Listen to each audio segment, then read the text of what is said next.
tradisional dan modern. Kemunculan alat komunikasi. 1.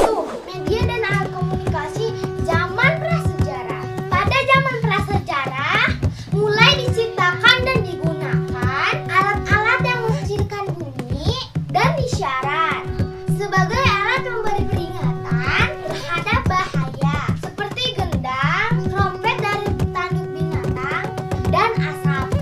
3000 sebelum Masehi, simbol piktografi digunakan bangsa Sumeria. 2900 sebelum Masehi, bangsa Mesir kuno menggunakan huruf hieroglif.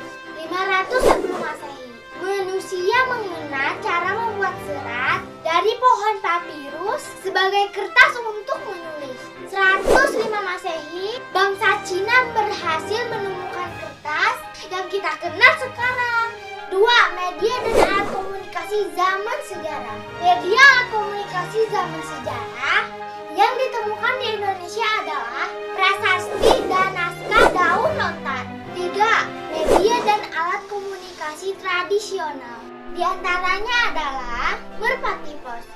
Merpati pos adalah burung merpati yang telah dilatih untuk mengantarkan surat atau pesan. Selanjutnya kentungan. Kentungan adalah alat komunikasi untuk memberikan informasi atau tanda bahaya dengan kode suara tertentu seperti sandi. Misalkan ada kebakaran, pencurian, atau bencana alam. Selanjutnya telepon kaleng. Telepon kaleng adalah transmisi suara jenis akustik atau suara tanpa listrik.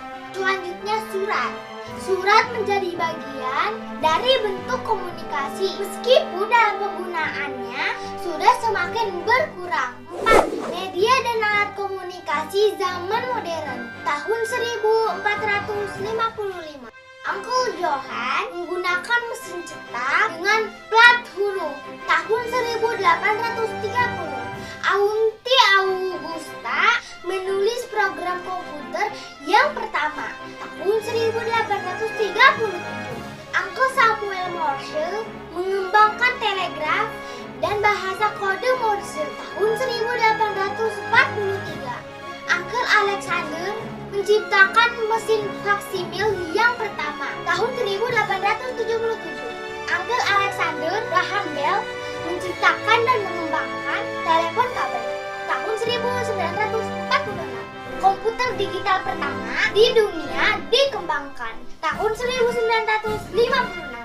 Bagian alat komunikasi untuk menyampaikan dan menerima pesan pendek ditemukan. Tahun 1960.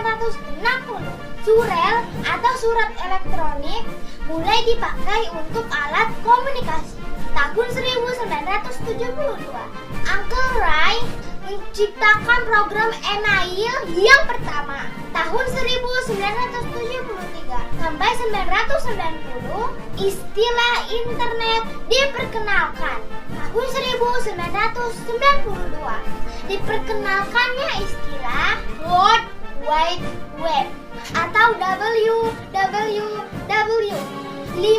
Media dan alat komunikasi konvensional, yaitu hanya bisa menyediakan komunikasi satu arah. Contohnya surat kabar, radio, dan televisi.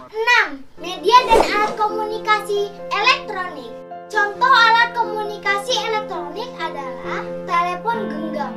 Tahun 1921.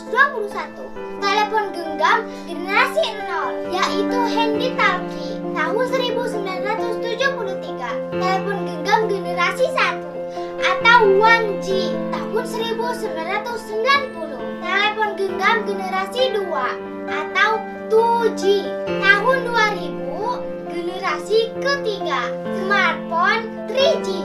Tahun 2009. Generasi keempat, smartphone 4G. Tahun 2020, generasi kelima, smartphone 5G. Semoga uraian ini bermanfaat untuk kita semua.